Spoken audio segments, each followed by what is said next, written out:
हाय दोस्तों, मैं देवेंद्र कुमार। स्वागत है आपका आपके यूट्यूब चैनल लक्ष्य एजुकेशन में। तो आज की इस वीडियो में हम लोग जो आज देख रहे हैं वो ग्रेविटेशन के लेसन में हम लोगों ने वीडियोस के माध्यम से दो वीडियो मैंने आपको प्रोवाइड किया था, जिसमें पहले पार्ट में हमने ग्रेविटेशन, दूसरे पार्ट में फ्लोटेशन को सॉल्व किया था। आज की इस वीडियो में हम लोग सॉल्व कर रहे हैं उसके न्यूमेरिकल्स को। तो पहला क्वेश्चन आप अपने न्यूमेरिकल्स में अपने बोर्ड पे देख सकते हैं। कह रहा है calculate the force of gravitation. हमें फोर्स ऑफ ग्रेविटेशन को निकालना है और किसके द्वारा? Due to earth on a ball of 1 kilogram lying on the ground. देखिए, लॉ ऑफ ग्रेविटेशन को मैंने आपको एक्सप्लेन किया था कि जो लॉ ऑफ ग्रेविटेशन है, यूनिवर्सल लॉ ऑफ ग्रेविटेशन, जो फार्मूले बन के निकल के आए थे वो F = G m1 m2 अपान r स्क्वायर। तो यहाँ पर कह रहा है कि एक अर्थ सरफेस पे, ठीक है, एक अर्थ है और दूसरा एक बॉल है। भाई बॉल जो पड़ा हुआ है वो कहाँ पर है? ठीक है, ये आपका बॉल है जिसका मास आप देखेंगे 1 किलोग्राम है इसका मास। और हम जानते हैं कि अर्थ के यहाँ अगर सेंटर से हम इसकी दूरी देखेंगे, देखिए एक अर्थ है और दूसरा मास। देखिए अर्थ के द्वारा जो ग्रेविटेशन अट्रैक्शन हो रहा है, खींच रहा है अर्थ के द्वारा, है ना, किसी ऑब्जेक्ट को। तो हमने जानते हैं कि जब दो ऑब्जेक्ट के बीच में अट्रैक्शन फोर्स लग जाता है तो वो मासेस के क्या होता है? प्रोडक्ट के, और प्रोडक्ट की क्या होता है? जी बिल्कुल डायरेक्टली प्रोपोर्शनल होता है। और उसकी दूरी के बीच की क्या होता है? वो इन्वर्सली प्रोपोर्शनल होता है। अब हमने कहा कि जब ऑब्जेक्ट दूर दूर होता है तब तो बात रहती है, क्योंकि यूनिवर्स में पूरा लग जाता है। लेकिन इत्तेफाक से ये क्वेश्चन आपको कह रहा है कि एक ऑब्जेक्ट आपका अर्थ है और दूसरा अर्थ पर जो बॉल है उसके बीच में कह रहा है। अर्थ खींच रहा है ना अपनी तरफ, अपनी ग्रेविटी के अकॉर्डिंग जो खींच रहा है उसको। तो यहाँ जो कह रहा है कि बताइए कितना होगा, तो हम जानते हैं रेडियस ऑफ अर्थ जो देखेंगे, ठीक है, अगर हम इसको r से या स्मॉल r या कैपिटल R से रिप्रेजेंट करते हैं, जबकि RE इसको लिख देते हैं, और कितना होता है देखिए सारी चीज़ जो यहाँ पर होगा। हम अगर m1 की बात करेंगे तो यहाँ 1 किलोग्राम। अब जबकि m2 जो कह रहा है वो क्या कह रहा है? अर्थ का मास कह रहा है। और आपको पता है अर्थ का मास जो होता है वो कितना होता है? 6 × 10⁻24 किलोग्राम। मैंने आपको एक्सप्लेन किया था सारी बात। m1 हो गया, m2 हो गया। अब सारी बातें जो रेडियस, भाई ये बात क्या होगा? दूरी क्या होगी इसकी? रेडियस के इक्वल ही होगा। तो जो r होता है वो कितना? 6400 किलोमीटर ये होता है। किलोमीटर को अगर मीटर में चेंज करेंगे, ठीक है, तो क्या मिल जाएगा आपको? अगर हम डायरेक्टली इसको देख लें, भाई मीटर में चेंज करने पर 1000 मीटर होता है, ठीक है, और 3 डिजिट यहाँ से, 3 पॉइंट यहाँ से, तो हम क्या लिख सकते हैं? 6.4 और 10⁻6 मीटर। तो ये आपका रेडियस हो जाएगा। अब ये क्या करता है? रेडियस को अपनी तरफ खींचता है अर्थ। हम जानते हैं कि कोई भी मेजर जो किया जाता है वो दो ऑब्जेक्ट के सेंटर से मेजर किया जाता है। जो मासेस ली जाती हैं, जो अट्रैक्शन फोर्स लगता है उनके बीच में, उनके मासेस के इक्वल होता है। ये ध्यान रखेंगे, ठीक है। उनके मासेस के क्या होता है? जो मास कहाँ से लिया जाएगा, मेजर कहाँ से किया जाएगा, यानी जो डिस्टेंस हम लेंगे मास की तो डायरेक्टली प्रोपोर्शनल होता है। तो जो हम डिस्टेंस लेंगे वो कहाँ से मेजर करेंगे? तो डिस्टेंस को उसके सेंटर से मेजर किया जाता है। ये ध्यान रखेंगे। तो सारी वैल्यूज़ को यहाँ पे पुट कर लेंगे। जी हमारा क्या है? 6.67 10⁻11, जबकि m1 हमने देखा कि 1 किलोग्राम का था, और यहाँ m2 जो अर्थ है, अर्थ का मास कितना है? 6 × 10⁻24, और इस पूरे को हम क्या करेंगे? 6.4 और 10⁻6 मीटर का क्या हो जाएगा? ये स्क्वायर हो जाएगा। तो ये 6.67 और यहाँ पर आपके पास 6 है, जबकि यहाँ दोनों को सॉल्व करेंगे तो 10 की पावर कितना हो जाएगा? ये 10 की पावर हो जाएगा 13, और यहाँ पे क्या है? 6.4, ठीक है, डबल टाइम्स हो जाएगा। आपको पता है कि यहाँ पर अगर हम x को x से मल्टीप्लाई करते हैं तो x स्क्वायर हो जाता है, ठीक है, x स्क्वायर हो जाता है। सो अगर कहीं x स्क्वायर लिखा है या r स्क्वायर किसी भी वैल्यूज लिखा है वो क्या हो जाएगा? डबल हो जाएगा। और इस कंडीशन में पावर जो होता है, लॉ ऑफ एक्सपोनेंट कहता है a⁻m⁴n। सो mn, यानी कि उनकी जो पावर्स होंगे वो आपस में मल्टीप्लाई हो जाएंगे। तो यहाँ कितना हो जाएगा? 10⁻12 हो जाएगा। This digit and this digit, है ना। देखिए यहाँ 2 डिजिट है और यहाँ पर 2 डिजिट्स हैं, तो ये पॉइंट रिमूव कर लेंगे तो हमारे पास क्या हो जाएगा? ये मिल जाएगा। अब इसके बाद क्या काम कर लेंगे?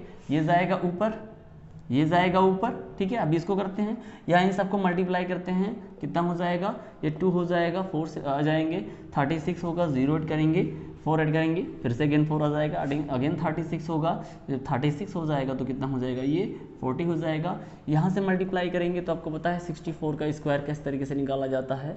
यहाँ से 36 हो जाएगा और ये 16 हो जाएगा। इन दोनों को डबल करते हैं, ठीक है, इन दोनों को प्रोडक्ट करते हैं, उसका डबल कर देते हैं तो 24 यहाँ ऐड करेंगे तो 48 हो जाएगा। दिस कैंसिल, 6904 कितना आ जाएगा, 4096। और हम यहाँ से देखेंगे तो कितना मिलेगा आपको, कितना मिल जाएगा, ये देखिए यहाँ 13 है, ऊपर जाएगा तो कितना हो जाएगा, वो पावर माइनस में हो जाएगा, तो यहाँ से कितना मिलेगा 10। तो अगर 10 से इसको मल्टीप्लाई भी कर दिया जाए, ठीक है, तो कितना हो जाएगा, ये 0। अब अगर आप देखेंगे तो हम देखेंगे कि ये कितना है, 4 डिजिट पे यहाँ पर 96 है और यहाँ 40 है। यानी कि अगर हम देखें इसका टेबल पढ़ करके हम ये देखेंगे ना तो कितनी बार जाएगा, ठीक है, कितनी बार जाएगा। तो देखिए इसको सॉल्व कर लेते हैं। यहाँ पे कितना है, ये 40020 और इसको डिवाइड करना है, किससे डिवाइड करना है, 4096। कितनी बार टेबल जा सकता है, अगर हम इसको 4 यहाँ देखें, 4 यहाँ देखें तो नहीं जा सकता है, तो 9 बार लेकर के जाएंगे तो 9 बार देखेंगे कितना आ जाएगा, ठीक है, कितना यहाँ 4 आ जाएगा 54, यहाँ 5 आपके पास कैरी आ जाएगा। यहाँ से करेंगे 9 9 81 और यहाँ 86 हो जाएगा, ठीक है, कितना हो जाएगा 86, आपके पास कैरी 8 हो जाएगा, 0 ले जाएंगे तो 8 लिख दिया जाएगा। यहाँ से कितना होगा 36, रिमूव करेंगे, ठीक है, रिमूव किया जाएगा, सब्ट्रैक्ट करेंगे, यहाँ से कितना आ जाएगा 6 और यहाँ से कितना आ जाएगा 5 आ जाएगा, ये 1 आ जाएगा और यहाँ पर 3 आ जाएगा, कैंसिल आउट, पॉइंट लगाएंगे, 0 रिमूव किया आता है। आपको पता है ये सारी रूल्स जो है वो जनरली किसके हैं। अब कितनी बार टेबल जा सकता है, अब हम अगर इसको बार देखें तो देखो 9 बार ले गए थे तो इतना आ गया था, तो 9 बार तो जा नहीं सकता है, तो 8 बार लेकर के जाएंगे, ठीक है, 8 बार लेकर के जाएंगे और 8 बार लेकर के अगर हम जा करके देखते हैं 40968, ठीक है, तो समथिंग क्या होगा, 8 बार ना जा करके ये 7 बार ही जाएगा, ठीक है, ये 7 बार ही जाएगा। तो जनरली हम क्या करते हैं कि 7 बार ले जाते हैं, देख लेते हैं, ठीक है, कितना आ जाएगा, कितना आ जाएगा 7 से 4096 इंटू 7 2 4 आ जाएगा, 63 टू 67 डायरेक्टली लिख देंगे क्योंकि 0 यहाँ पे, और ये कितना हो जाएगा 28। तो 7 बार लेके करके जाकर के देखते हैं 28672 सब्ट्रैक्ट करेंगे, कितना मिलेगा आपको, यहाँ से 8 मिल जाएगा और ये 15 है, ये भी 8 मिल जाएगा, ये बचा आपके पास कितना 14, यहाँ भी 8 मिल जाएगा, ये बचा, ये आ रहेगा आपका 10, ये 2 कैंसिल आउट होगा। अब अगर 0 बढ़ाते हैं तो हम देखेंगे कितनी बार गया था, कितनी बार गया था, 7 टाइम्स गया था ना, तो अगेन भी 7 टाइम्स जाएगा। तो लगभग अब यहाँ सॉल्व करेंगे अगर आप, ठीक है, चलिए कुछ भी रिमाइंडर आ जाए तो हम डिजिट जो देख रहे हैं वो कितना मिल जा रहा है 9.77। सो जनरली क्या हो जाएगा ये 9.8। ये क्या आया है f। अब आप देखें हम f निकालते हैं तो सारी जगह पर क्या लगाना पड़ेगा मुझे, हर स्थान पे मुझे, ठीक है, यहाँ देखिएगा हर स्थान पे मुझे क्या लिखना पड़ेगा, न्यूटन, क्योंकि जानते हैं कि जो फोर्स का यूनिट होता है वो क्या होता है, न्यूटन होता है, तो ये आपका न्यूटन हो जाएगा। सो अगर हम देखते हैं 1 किलोग्राम के ऑब्जेक्ट को कहाँ रख दिया जाए, अर्थ सरफेस पे रख दिया जाए, तो अर्थ जो इसको एक्ट्रैक्ट करेगा वहाँ जो फोर्स निकल के आएगा वो कितना होगा 9.8 न्यूटन। क्लियर स्टूडेंट, आइए एक दूसरे क्वेश्चन को देखते हैं जो कि आपके न्यूमेरिकल्स में है, और मैं ऐसे आपको कई न्यूमेरिकल्स आपको सॉल्व करवाने वाला हूं, तो वीडियो को अंत तक बने रहें। और हाँ दोस्तों, अगर अभी तक आपने चैनल को सब्सक्राइब ना किया है तो चैनल को सब्सक्राइब करके बेल आइकन को प्रेस कर लें, जिससे कि नई वीडियो का नोटिफिकेशन आपको मिलता रहे। आइए अगले वीडियो को आइए अगले क्वेश्चन को देखते हैं। तो दोस्तों क्वेश्चन नंबर 2 जो है आपका देखेंगे आज न्यूमेरिकल्स में, the mass of the earth is, देखिए मास दिया गया अर्थ का, ठीक है, यहाँ पर मास ऑफ अर्थ दिया गया है जो कि पहले आपको पता भी है, ठीक है, मैंने आपको पिछले क्वेश्चन में बताया भी था। और मास ऑफ मून कह रहा है, ठीक है, मास ऑफ मून कह रहा है 7.4 10⁻22 किलोग्राम, ठीक है। और इनके बीच में जो डिस्टेंस लिखा हुआ है हम यहाँ से सिर्फ r से लिख देते हैं, जो कितना है 3.84 10⁻5 किलोग्राम मीटर, सॉरी किलोमीटर लिखा हुआ है ना, इसको क्या लिख देंगे 3.8। और आपको पता है 1 किलोमीटर इज इक्वल टू कितना 10⁻3 मीटर, अब पता है ना, तो यहाँ कितना हो जाएगा 10⁻8 और ये मीटर लिख देंगे, ठीक है। और जबकि जी की वैल्यू यहाँ पर इस बार दिया है 6.7 दिया है, ठीक है। चलिए लगाते हैं। फोर्स क्या रहा है इनके बीच में, कैलकुलेट करना है फोर्स, ठीक है, कि इनके बीच में जो अर्थ और मून के बीच में जो फोर्स लग रहा है, ग्रेविटेशन फोर्स लग रहा है, वो कितना होगा। तो आपको होगा, देखेंगे क्या होता है जी एम, अब देखिए m1 m2 होता है तो हम क्या लिख देंगे me लिख देते हैं mass of earth and mm mass of moon, और इसके बाद में r स्क्वायर्ड, ठीक है, वैल्यू 6.67 ना है, इस बार क्या है 6.7 10 रेज टू द पावर -11, जबकि मास ऑफ अर्थ दिया है 6 और 10 into 10 raise to the power 24, जबकि मून है 6.4 10 रेज टू द पावर 22। सब कुछ सॉल्व करेंगे, देखिए आर स्क्वायर लिखा है, इसलिए आर स्क्वायर लिखने की वजह से जो इनके बीच में डिस्टेंस है वो हम क्या लिखेंगे, डबल लिख देंगे। तो 3.84 into 3.84 10 raise to the power 8, ठीक है। यहाँ से रिमूव करने के बाद में देखेंगे कि 2 डिजिट आपके पास है, यहाँ से भी रिमूव करेंगे तो कितना हो जाएगा, 2 डिजिट हो जाएगा। आपके पास जो रिमेनिंग नंबर है 6 इंटू 67 इंटू, और ये सभी नंबर्स आप देखेंगे 67 है, 6 है और 74 है, 384 है, 384 है, ठीक है। और सभी देखिए यहाँ पर कितने हैं 22 36 हो जाएगा। इसमें से 36 में से अगर 11 निकल भी जाए तो 25 हो जाएगा, और 25 जो ये भी जाएगा तो 8 और भी निकल जाएगा, और जब 8 और निकलेगा तो अभी 25 आपके पास बचा हुआ था तो कितना बच जाएगा 8 निकलने के बाद में 17, कितना मिल जाएगा 10 रेज टू द पावर 17, ठीक। तो हम अगर इनको सॉल्व करें, ठीक है, सॉल्व करें तो क्या हो जाएगा, कुछ कटने पिटने लायक है, चलिए देख लेते हैं। 2 से डिवाइड करते हैं तो कितना हो जाएगा, ये मिल जाएगा आपको 37, 2 से डिवाइड करने के बाद में यहाँ 1 आएगा, ठीक है, बच गया 1 9, और ये आपका 2। कहीं और डिवाइड होता है जी, बिल्कुल डिवाइड होता है, ये 2 से डिवाइड करेंगे तो इसको भी हम 2 से डिवाइड कर देते हैं तो कितना हो जाएगा आपके पास, यहाँ से 9 1 और ये 6 96। तो रिमेनिंग जो नंबर हैं वो आपको कटने वाले नहीं हैं, तो क्या काम कर लेंगे, सभी को मल्टीप्लाई कर लेते हैं। 67 को 37 से मल्टीप्लाई करते हैं, कितना हो जाएगा, ये 9 आ जाएगा, ये 4 यहाँ मल्टीप्लाई करेंगे 46 36 हो जाएगा, 3 से करेंगे 1 और यहाँ से मल्टीप्लाई करेंगे तो 20 हो जाएगा।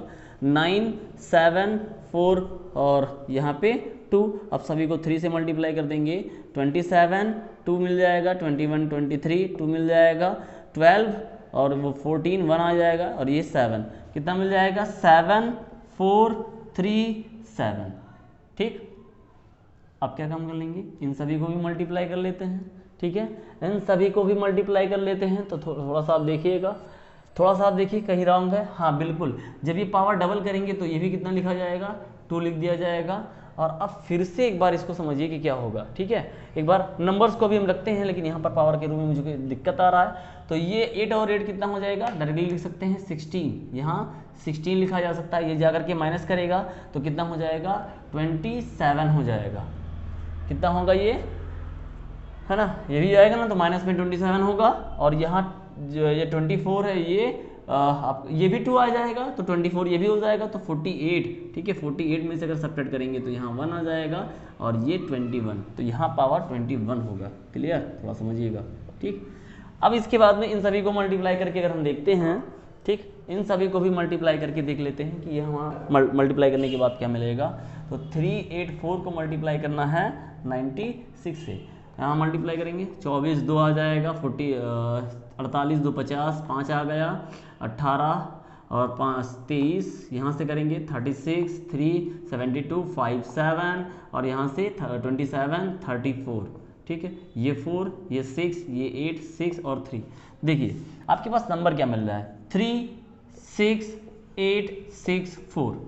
अब अगर मैं यहाँ पर 28 है, इसको एक 0 और दे रहा हूँ तो जो पावर 21 था उसमें से एक निकल जाएगा, कितना हो जाएगा पावर 20 हो जाएगा। तो यहाँ जो मिलेगा वो 10 रेज टू दी पावर कितना मिल जाएगा 20 मिल जाएगा। अब आप देखें लगभग कितनी बार जा रहा है 36 दूना 72, लगभग ये 2 बार जा रहा है। तो अगर इसको हम एक अप्रॉक्स में करके देखेंगे तो कितना मिल जाएगा 2 into 10 raise to the power 20 और फोर्स निकाल रहे हैं तो क्या हो जाएगा न्यूटन हो जाएगा। क्लियर, क्या हो जाएगा न्यूटन, हर जगह न्यूटन ही आप लगाएंगे क्योंकि फोर्स आप निकाल रहे हैं। लेकिन अब पूरे चीज़ों को हम सॉल्व करने के बाद देख रहे हैं। देखिए ग्रेविटेशन के लेसन में सबसे जो मेन होता है वो आपके लिए ज़रूरी है इसके कैलकुलेशन। थोड़ा सा बड़े कैलकुलेशन होते हैं, लेकिन आप देखें कि अगर नियरेस्ट में आपको ये आंसर दिख जा रहा है, आपसे सॉल्व करने कह रहा है, तो आपको यही होगा। लेकिन अगर ये ऑप्शन में कहीं वगैरह आ रहा है ना, ऑप्शन में देख रहे हैं, तो आप जल्दी से देखिए कि इसके करीब में कौन है। हाँ, इसके करीब में अगर मिल जा रहा है आपको, ऐसे क्वेश्चन और मिल जा रहे हैं, तब आपको थोड़ा सा और डिवाइड करके आपको देखना पड़ेगा कि कितनी बार जा सकता है। तो आइए अब हम अगले कुछ क्वेश्चन को देखते हैं। दोस्तों ये क्वेश्चन आप देखेंगे, calculate the value of acceleration due to gravity on the surface of moon. इसको पहले ही मैंने डिस्कस कर लिया है कि जहाँ जो ग्रेविटी होती है किस पर, मून पर होती है, वो 6.12 और मीटर पर सेकेंड स्क्वायर। तो आपको इस क्वेश्चन के लिए ज़्यादा आप लगाएंगे मत, ठीक है, ऐसा लगाने की कोशिश मत कीजिए, क्योंकि डायरेक्टली आप इसके वैल्यू निकाल लें। अगर आप निकालना भी चाह रहे हैं कि हम किस तरीके से लिखा जाएगा, तो आपको पता है GME is equal to GRE²। ये कब होता है, जब हम सरफेस ऑफ मून अर्थ पर रहते हैं, अर्थ के सरफेस पे रहते हैं, तो ये काम कर लेते हैं। अब यही चीज़ अगर मून के लिए आ जाता है, तो भाई ग्रेविटेशन ये तो कांस्टेंट रहेगा। ग्रेविटेशनल क्या है आपका, कांस्टेंट है, UGC है ना, तो वो सेम रहेगा। और यहाँ पर लगा देंगे क्या, GMM, और ये G निकालना है, और यहाँ पर क्या हो जाएगा, RM²। बस सीधा सा मतलब है, आप डायरेक्टली निकाल दीजिए। तो जो इसके लिए आपके पास जो फार्मूला बन के निकल जाएगा, वो GMM/RM²। अब यहाँ से रख करके आप सभी वैल्यूज को रखिए और सॉल्व कर लीजिए। यहाँ कितना है, 6.67 10⁻11 हो जाएगा, और इसका आपको पता है 7.4 होता है, 10⁻22 होता है। रेडियस कितना होता है, RM is equal to 1740 kilometre होता है। इसको सॉल्व करके देखिए तो 1.4, 3 यहाँ से और यहाँ से 6, यानी कि मीटर आपको मिल जाएगा।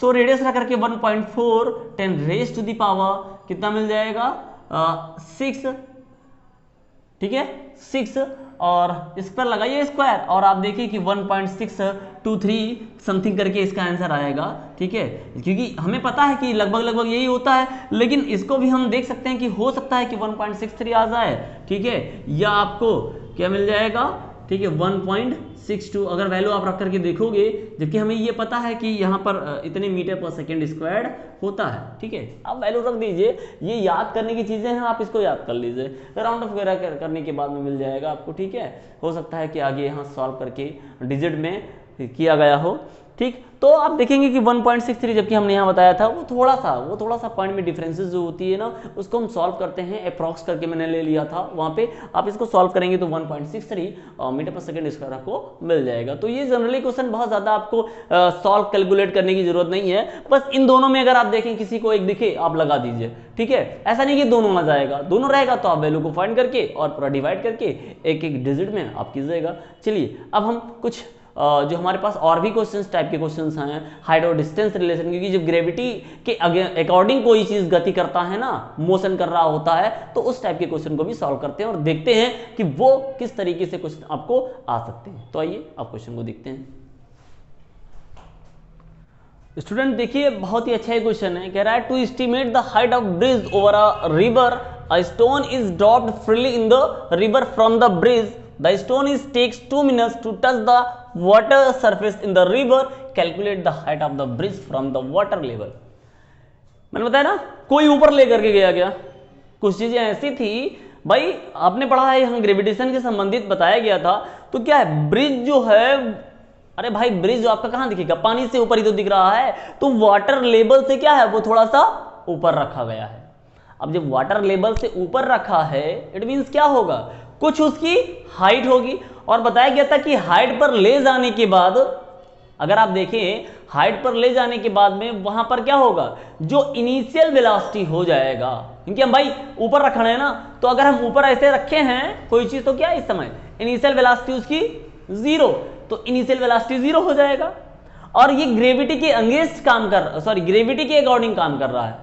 आपने जाना था कि जब कोई अंडर ग्रेविटी वर्क करता है, तो हम हाइट को, जो हमारे पास वहां डिस्टेंस ट्रैवल किया था, उसको हाइट से लिख देते हैं, और जो एक्सीलरेशन होता है उस ए को जी से लिख देते हैं। ये बात ध्यान रखें आप, ठीक है।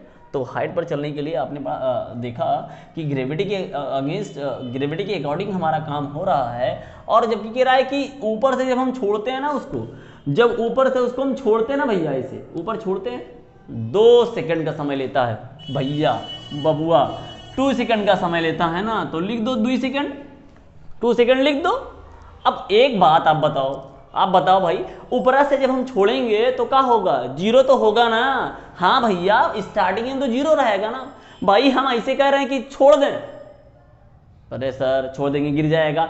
भाई सुनो, मैं कह रहा हूँ स्टोन को छोड़ रहा हूँ, अपने मार्कर को नहीं छोड़ने का कह रहा हूँ। तो जब हम ऊपर से नीचे छोड़ दिए, 2 सेकंड में आया, तो उस स्टार्टिंग में वेलोसिटी क्या होती, कुछ स्पीड था सर? नहीं, जब तक आप पकड़े थे कोई स्पीड नहीं था। तो इनिशियल वेलोसिटी वहां पर हम लोग कहते हैं क्या हो गया, जीरो है। हमने यहां पर दे रखा भैया, हमने नहीं, क्वेश्चन ने दे रखा है कि जो आपको जी रखना है वो 9.8 मीटर पर सेकेंड स्क्वायर रखना है।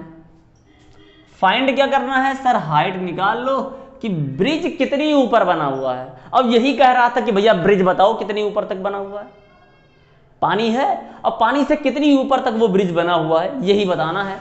देखिए इनके बारे में कुछ सोचिए भाई, कुछ हैं, TUGH है, अरे हाँ का है, H is equal to UT plus half GT square. Sir ये का है, हाँ सेकेंड वाला जो पढ़ा था ना भैया, जो मोशन का सेकंड वाला पढ़ा था रूल्स ना, बस वही क्या था, इस हमने ए को बना दिया जी, ए को बना दिया है जी, क्योंकि ये ऊपर नीचे गति कर रहा है, और एस को हमने बना दिया एच, क्यों सर ऊपर नीचे हो रहा है तो डिस्टेंस वहां एच और एस से एच बनता था, एक्सीलरेशन ए से जी बन जाता था। बस रख दीजिए वैल्यू और आपको पता चल जाएगा, निकालने की मापने की जरूरत नहीं कि ले जाओ वहां पर मापो, बस इतने पता कर लोगे, कुछ यही है भैया।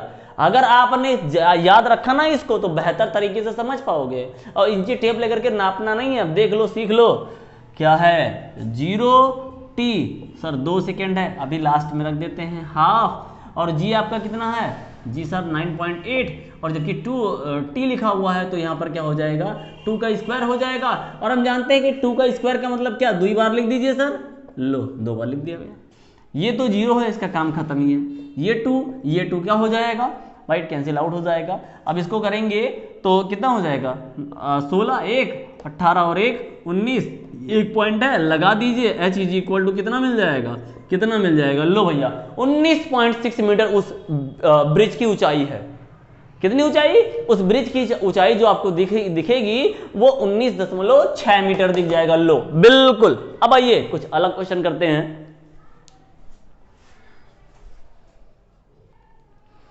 तो देखो भैया क्वेश्चन नंबर 4 कह रहा है क्रिकेट बॉल है जो ऊपर से क्या कर दिया गया है, कुछ दूर ले जा करके और 20 मीटर की दूरी ऊपर ले गए, फिर छोड़ दिया।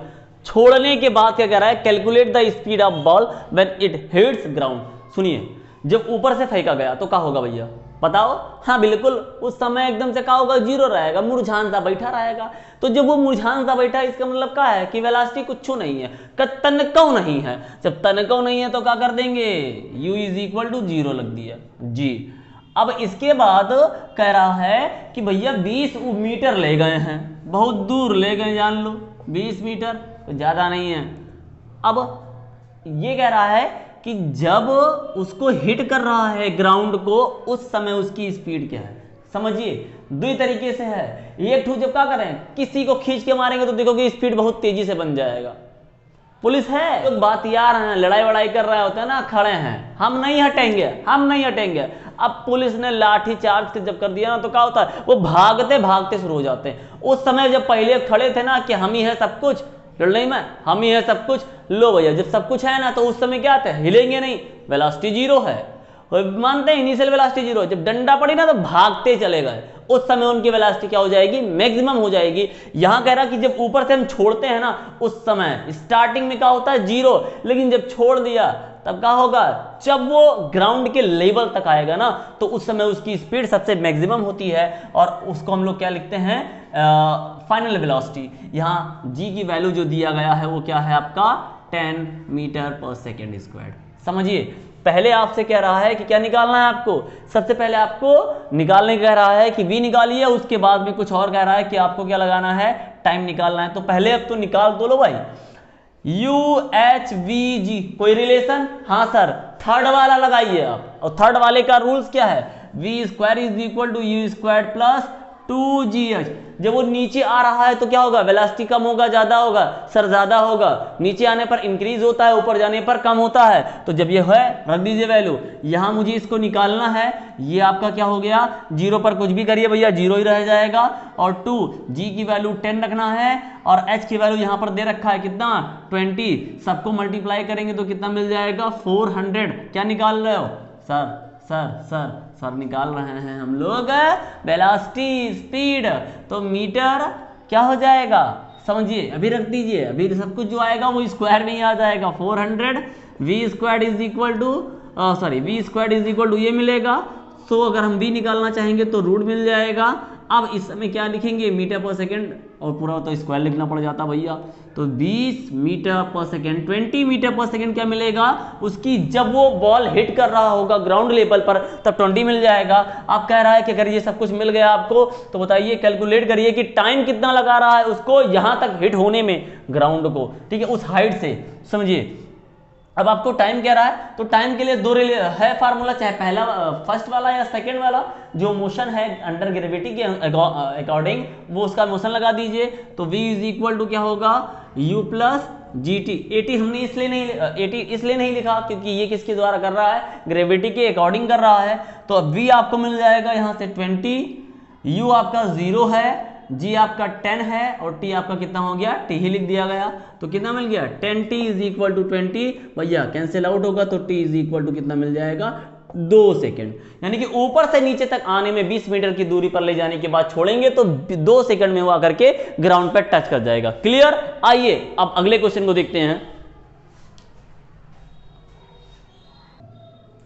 अरे भैया इस बार तो पूरा क्वेश्चन का भंडार ही दे दिया है, चलो उसको भी कर लेते हैं। क्वेश्चन नंबर 5 आप में कह रहा है a man weighs 600 newton on the earth, यानी कि जो वेट दिख रहा है एक आदमी का वो अर्थ पर कितना है 600 न्यूटन है। भैया कह रहा है उसका मास क्या है, पता है ना सर, भूल गए, अरे भूल गए तो हमें ना, सुनिए क्या था, W इज इक्वल टू था mg। हाँ अब याद आया ना, बिल्कुल यही था। तो ये 600 हो गया, मास पूछ रहा है उसका, और इन्होंने कहा भैया ग्रेविटी आपको कितना लेना है 10 लेना है, लो डिवाइड कर लिया तो m is equal to 60 kilogram मिल गया। लीजिए मिल गया ना। कुछ और कह रहा है, if he were taken to the moon, ले जाओ मून पे उसको, तब बताइए उसका वेट क्या होगा, 100 न्यूटन है, ले गए उसको तो 100 न्यूटन है, यानी हमने देखा उस ऑब्जेक्ट का कितना 100 न्यूटन है। सुनिए, what is his mass on the moon, mass क्या होगा, सोचना शुरू कर दिए, सोचिए कम। आपको एक बात बताई गई थी ना कि जो मास होता है वो कहीं भी ले जाओ उस ऑब्जेक्ट का वो एक्चुअल वेट होता है, जो एक्चुअल उसकी अमाउंट होती है वो मास ही होती है। दुनिया में कहीं भी ले जाओगे वो नहीं बदल सकता है भैया। ग्रेविटी कम ज्यादा होने की वजह से सबका वेट चेंज होगा, लेकिन उसका मास चेंज होने वाला नहीं है। तुम अर्थ पे रह रहे हो, अर्थ पे देख लीजिए, तुम ले जाओ उसको मून पे तब भी आप उसको मेजर करेंगे, क्या होगा, मास सेम रहेगा। मास की एक ये इनर्शिया का मेजरमेंट है, आपने पढ़ा है, तो ये बदलने वाला नहीं है। उस ऑब्जेक्ट की जो सही मात्रा में अगर हम देखेंगे कि जो उसका वेट देख रहे हैं तो वो मास ही होता है, जो हम लोग बात करते हैं ना वो मास होता है। मास ग्रेविटी यहां लगा रही है तो यहां ज्यादा होगा भाई, मून पे ले जाने पर कम होगा, स्पेस ले जाओगे 0 हो जाएगा। वो बदलता रहता है ना ग्रेविटी, इसके अकॉर्डिंग उसके वेट चेंज होते रहेंगे लेकिन मास नहीं बदलेगा।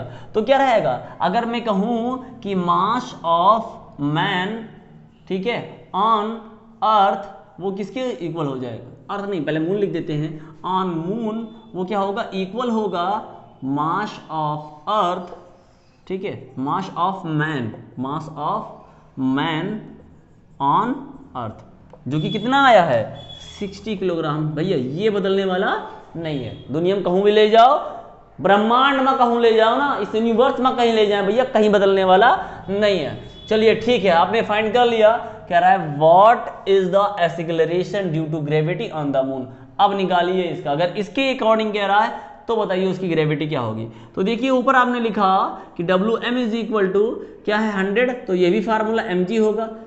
हाँ बिल्कुल, लेकिन ये कहाँ पर हम बात कर रहे हैं, ये ग्रेविटी हम जो ले रहे हैं वो मून पर ले रहे हैं, जबकि ये ग्रेविटी हम अर्थ पर ले रहे थे। यहाँ 100 है और ये मास कितना है 60 किलोग्राम है, मुझे जीएम निकालना है। चलिए जीएम इज इक्वल टू क्या मिल जाएगा आपको, जीएम मतलब क्या, gravity on moon, acceleration due to gravity on earth रहता है, तो भैया 10 हमने ले लिया, इसने दे दिया, वैसे 9.8 होता है। और भैया जब मून की बात करें निकाल लीजिए, 100/60 इधर जाएगा ना, 0 0 कट गया सर, यहाँ से डिवाइड कर दीजिए, ये 3 आ जाएगा, ये 5 आ जाएगा। चलिए 5 को 3 से डिवाइड कर लेते हैं, 3 1 जा 3 आ गया 2, पॉइंट लगाया 0, 6 बार जाएगा भैया 18। अब देख क्या हो रहा है, रिपीटेशन होना शुरू हो गया है ना, रिपीटेशन होना शुरू हो गया है, तो इसको हम क्या लिख सकते हैं, gravity on moon is equal to 1.67। According to this question आप क्या देख रहे हैं, ग्रेविटी जो देख रहे हैं मून पर वो कितना देख रहे हैं 1.67। क्लियर स्टूडेंट, समझ पा रहे हो ना। चलिए अब हम आज की वीडियो का लास्ट क्वेश्चन देखेंगे और देखते हैं कि वो क्वेश्चन किस तरीके से सॉल्व किया जाएगा। तो आइए वीडियो को देखते हैं।